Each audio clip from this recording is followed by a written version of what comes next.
తెలుగు ప్రేక్షకులకి ఏదైనా movie release అవుతుందంటే దాన్ని రీక్రియేట్ చేయడం అనేది కూడా సర్వసాధారణంగా చూస్తుంటాం. అలాగే రీసెంట్‌గా రిలీజ్ అయిన 'సీతమ్మ వాకిట్లో సిరిమల్ల చెట్టు' మరి ఆ పూల కుండీని చిన్నోడు ఎందుకు తన్నాడు? అంటే అసలు ఆ మూవీ అనేది ఇప్పుడు మన మనసులకి ఎంత హత్తుకుంటుంది. సాంగ్స్ గాని అండ్ ఆ డైరెక్టర్ ఎంత స్పెషల్‌గా మారిపోయారు. ఆయనే శ్రీకాంత్ అడ్డాల గారు. ఇప్పుడు మనతో పాటు మన ఐ డ్రీమ్ స్టూడియోలో మీ చాణక్యతో మరి శ్రీకాంత్ అడ్డాల గారు కూడా ఉన్నారు. మరైతే బోల్డెన్ విషయాలు అండ్ ఫ్యూచర్ ప్రాజెక్ట్స్ ఏంటనేది కూడా ఆయన్ని అడిగి తెలుసుకుందాం. Hi sir. హాయ్ అండి. తనకైతే థియేటర్స్‌లో అందరి చేత పూల కుండీలు తన్నిచ్చేలా చేస్తూ ఉన్నారు. అండ్ ఫోన్‌లో ఏరా అంటే ఏరా అనిపించేలా చేస్తున్నారు. మళ్ళీ ఒక 12, 13 ఇయర్స్ బ్యాక్ తీసుకెళ్ళి ఆ గోల్డెన్ మెమోరీస్‌ని కూడా రీకలెక్ట్ అయ్యేలా చేస్తున్నారు. ఎలా అనిపిస్తుంది? ఖచ్చితంగా చాలా సంతోషంగానే ఉంటుంది కదండి. హ్మ్. ఎందుకంటే ఎప్పుడు కూడా మనం చేసింది ఒకటి కొన్ని సంవత్సరాల తర్వాత మన జీవితంలో చాలా అలాగే మెమరీల కింద ఉండిపోతాయి. హ్మ్. అచీవ్మెంట్స్ ఏమో ఇంకా బాగా గుర్తుండిపోతాయి. అది మళ్ళీ రిపీట్ అవుతుంటే ఇంకా అసలు ఆనందం వేరేగా ఉంటుంది కదా. యాహ్! సో చాలా బాగా అనిపిస్తుంది అండి. మూవీ రిలీజ్ అయిన దానితో కంపేర్ చేసుకుంటే రిలీజ్‌కి ప్రేక్షకులు వాళ్ళ దగ్గర నుంచి వస్తూ ఉన్న ఆ ఒక ఫేమ్ గాని అండ్ పీపుల్ తీసుకుంటున్న రిసీవింగ్, ఆ లవ్, ఆ సీన్ రీకన్‌స్ట్రక్షన్ చేయడం గాని సో ఆ రీల్స్‌లో చూస్తుంటే సరదాగా అనిపించింది. చాలా అండి. అంటే ఇప్పుడు రిలీజ్ ట్రెండ్ ఒకటి బాగుంది. ఈ స్టేట్లో కానీ ఏ స్టేట్లో అయినా ఇది బాగుంది అంతా. సో ఇంకోటి ఏంటంటే ఈ సినిమాకి అప్పట్లో ఉన్న వాళ్ళంతా మేబీ ఇప్పుడు కరెక్ట్గా ఓ 24, 25కి వచ్చి ఉంటారు. ఎందుకంటే థియేటర్లో నేను చూశాను. యాహ్! విశ్వనాథ్ థియేటర్కి వెళ్ళి చూశానండి, మల్లికార్జున థియేటర్ కూడా ఓకే. వెళ్ళి చూసినప్పుడు అందరూ యూత్గానే ఉన్నారు. సో వీళ్ళు అప్పుడు చాలా చిన్నపిల్లలు అయి ఉంటారు కదా. సో ఆ మిడిల్ క్లాస్ తాలూకు ఏదైతే ఉంటుందో స్ట్రగుల్ అందులోంచి పుట్టిన సినిమా కదండి. సో అందరికీ కనెక్ట్ అయింది. అది ఇప్పుడు బాగా అర్థమవుతుంది. సో దాంతో డైలాగ్ టు డైలాగ్ కూడా చెప్తుంటే నాకు చాలా బాగా అనిపించింది. Dialogue to dialogue, scene to scene, scene to scene ఏ ఒక్కటి వదలట్లేదు. అంటే మన తెలుగు సినీ ఇండస్ట్రీకే ఎప్పటికీ మర్చిపోలేని ఒక క్లాసిక్ అనేది కూడా ఇచ్చారు. అంటే ఇప్పటికీ మర్చిపోయిన క్లాసిక్ అంటే చాలా ఉన్నాయండి. చాలా ఉన్నాయన్న. కాకపోతే ఏందంటే ఇప్పుడున్న జనరేషన్ వాళ్ళు ఒక క్లాసిక్‌గా గుర్తుపెట్టుకునే వాటిలల్లో సో ఇది ఈ మూవీ. అది కూడా మీ సెకండ్ మూవీ. జర్నీ అసలు ఎట్లా స్టార్ట్ అయింది? ఆ స్టోరీ ఒక మెయిన్ మోటో ఏంటి దాని వెనకాల? యాక్చువల్గా అండి కొత్త బంగారు లోకం తర్వాత ఈ సినిమా అని అనుకోలేదండి. ఓకే. వేరే చాలా ఐడియాస్ ఉంటాయి కదా, ఏ ఐడియా చేద్దాం ఎలా చేద్దాం అని అనుకుంటా ఉన్నాను అనమాట. కానీ తర్వాత సంక్రాంతికి ఇంటికి వెళ్తున్నాను. కరెక్ట్గా దుర్గగుడి దాడుతున్నాను. అప్పుడు మార్తాండిక వెంకటేష్ గారి నుంచి ఫోన్ వచ్చింది. ఓకే. ఇలాగా నాగార్జున గారికి ఏదైనా కథ ఉందా అని. అంటే ఇప్పుడు సడన్గా ఏదో నేను ఏంటంటే వరుణ్ సందేశ్ ఇలాగా ఓ 16 ఏళ్ళు 17 ఏళ్ళు అలాంటి ఒక సినిమా చేశాను, టీనేజ్ మూవీ. సడన్గా నాగార్జున గారు అనేసరికి అంటే ఇప్పుడు డైరెక్టర్గా అన్నీ చేయాలి. ఇప్పుడు ఆ టైంలో మనం రెడీగా ఉన్నామా లేదా అనేది ఒకటి ఉంటుంది కదా పాయింట్. చెప్తాను సార్ అని అప్పటికి ఫోన్ పెట్టేసిన తర్వాత ఆ జర్నీలో ఆలోచించుకుంటున్నాను. ఇప్పుడు నిజంగా ఆపర్చునిటీ వస్తే ఇప్పుడు ఈయనకి ఎలాంటి కథ చెప్పాలి ఏంటి అది. చాలా క్యాజువల్గా అన్నతమ్ములు కదని చెప్పి అంతకుముందు ఫ్రెండ్స్ తోటి అంటా ఉండేవాడు అండి. ఇప్పుడు మా ఇంట్లో జరిగేది లేదా వేరే అందరిలోనూ ఒక ఫీలింగ్ ఉంటుంది కదా, అది బేస్ చేసుకుని ఏదైనా చేస్తే బాగుంటుంది అని ఒక ఆలోచన అంతే, అందుకని మించింది ఏమీ లేదండి. అలాంటిది ఏమైనా చేద్దామా పోనీ అని అనుకుంటా ఉన్నాను. 2 రోజుల్లోనే మరి బ్యాక్ వచ్చానండి. వచ్చి నాగార్జున గారిని కలిస్తే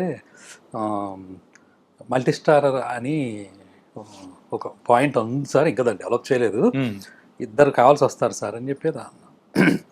ఆయన సరే చూద్దాం అన్నారు. ఎందుకంటే అప్పటికి ఇంకా నేను కథ చెప్పే పొజిషన్లో లేను కాబట్టి. ఓకే. కరెక్ట్గా 3వ రోజుకి మళ్ళీ ఇదే మార్తాండి వెంకటేష్ గారు సురేష్ బాబు గారు పిలుస్తున్నారు, ఒకసారి వెంకటేష్ గారు సినిమా అని అంటున్నారు అని అన్నారండి. అంటే మేబీ ఈ ఫ్యామిలీ మూవీ అనే ఆలోచన అక్కడికి ఏమైనా వెళ్ళిందో నాకు తెలియదు. ఓకే. అప్పుడు అక్కడికి వెళ్తే ఇద్దరు ఉన్నారండి, సురేష్ బాబు గారు ఉన్నారు, వెంకటేష్ గారు. ముందు కొత్త బంగాళ గురించి బాగా తీసావు అది అని చెప్పారు. తర్వాత ఏదైనా కథ ఉంటే చెప్పు మనం చేద్దాం అది అంటే అప్పుడు సేమ్ ఇలాగే ఇద్దరు ఉంటే బాగుంటుందండి, అన్నతమ్ములు కథ అనుకుంటున్నాను అని ఆ లైన్ చెప్పాను సార్. ఇది మనం సమాజానికి ఏమి ఇచ్చినా ఇవ్వకపోయినా, మనం ఎంత సేవ చేసినా చేయకపోయినా ఓ మంచి సామరస్యంతో కొన్ని కుటుంబం ఇస్తే చాలు, ఇంకా అంతకు మించిన సేవ ఉంటే పెద్ద ఉండదు. ఒక లైన్ మీద ఒక కథ అనుకున్నాను సార్, చాలా న్యాచురల్ ఇన్సైట్స్ తోటి అని చెప్పారు. అది బాగుంది కదా అని సరే చేయి దీని మీద డెవలప్ చేసుకుని చేద్దాం ఖచ్చితంగా అన్నారు. ఇప్పుడు కూడా అండి మనిషికి ప్రోత్సాహం ఉంటే ఆటోమేటిక్ ఉత్సాహం వచ్చేస్తుంది. అంతేనా? అంతే కదండి, ఇది వెరీ థింగ్ కదా. సో దాంతో నాకు చాలా బాగా అనిపించింది. వెంటనే దిల్రాజు గారు కంట్రీ క్లబ్ ఏదో ఉంటుంది సార్ సికింద్రాబాద్ దగ్గర, అక్కడి నుంచి కాల్ వచ్చిందండి, ఒకసారి ఇట్రా అని చెప్పి. అంటే మరి నేను ఆయనకి చెప్పలే, అంటే ఇక్కడ చెప్పకుండా ముందే సురేష్ బాబుకి చెప్పారు. మార్తాండి వెంకటేష్ గారు రమ్మంటే నేను వెళ్ళాను. అసలు ఎంత జరుగుతుందో అనుకోలేదు కదండి. నేను రెండో సినిమా మళ్ళీ రాజు గారికే చేయాలి. ఓకే.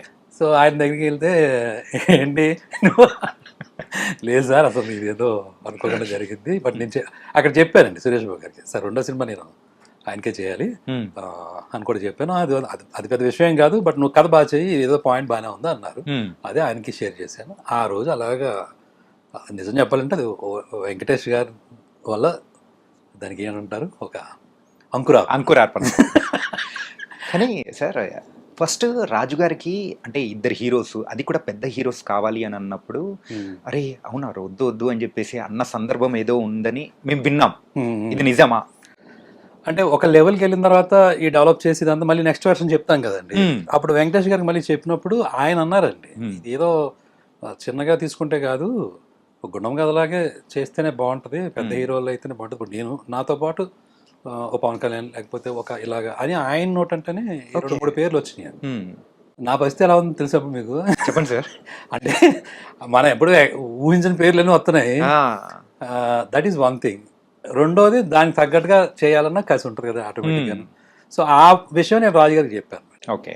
ఇలాగ వెంకటేష్ గారు కూడా చెప్తున్నారండి, సో మనం దానికి తగ్గట్టుగానే నేను సినిమాలో ఉందండి ఆ విషయం ఉంది, దాందే ఉంది, నిలబడుతుంది ఖచ్చితంగాను చేద్దామని. అంటే అప్పుడు కుదురుతుందో లేదో, ఎందుకంటే చాలా క్లాషెస్ ఉంటాయి కదండి ఇంకా సాధారణంగా బిలీఫ్ సిస్టమ్స్లో. కానీ సార్ మీరు ఆ మూవీ ఇద్దరు స్టార్స్తో తీయక ముందు కంపేర్ చేసుకుంటుంటే ఒక 10-15 ఇయర్స్ ముందు వరకు కూడా ఒక ఇద్దరు స్టార్స్ కలిపి చేసిన మూవీస్ చాలా అంటే రేర్. ఏదో క్యామియో ఇచ్చేసి వెళ్ళిపోవడం అనేది చూస్తాం తప్ప అది ఇద్దరు స్టార్స్ ఉండి చేయడం అంటే అప్పట్లో పెద్ద హాట్ టాపిక్ అనేది కూడా నడిచింది.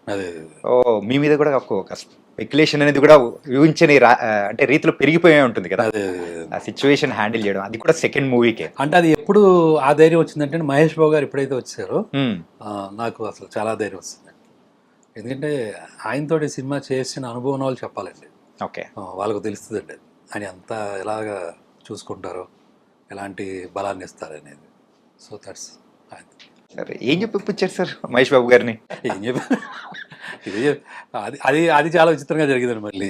మళ్ళీ రాజుగారి దూకుడు సెట్కి తీసుకెళ్లారు.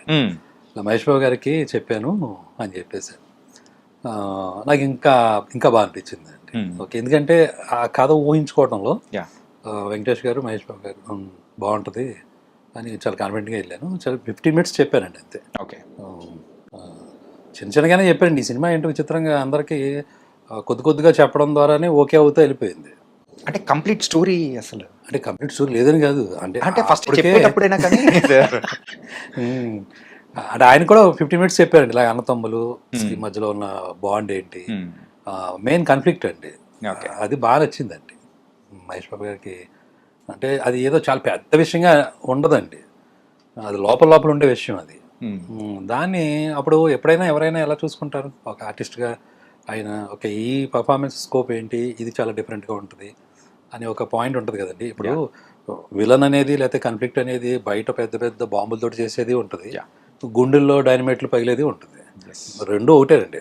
ఆడియన్కి ఏదైతే అది కనెక్ట్ అవుతుందో దాంట్లో వెళ్తారండి. సో ఆ నమ్మకంతో మనం ఉన్నప్పుడు ఏ కథైనా మనం డీల్ చేయొచ్చండి. ఓకే. సో అంతే. అది కొన్నిసార్లు వర్కౌట్ అయిందా లేదనేది దానికి 100 కారణాలు ఉంటాయి. బట్ బేసికల్గా ఒక కథ అనుకుంటే రాసేటప్పుడు ఆడియన్ పాయింట్ ఆఫ్ వ్యూ అయితే కనుక తనకి ఏ కాన్ఫ్లిక్ట్ అయినా తను దాంట్లోకి వెళ్తాడండి.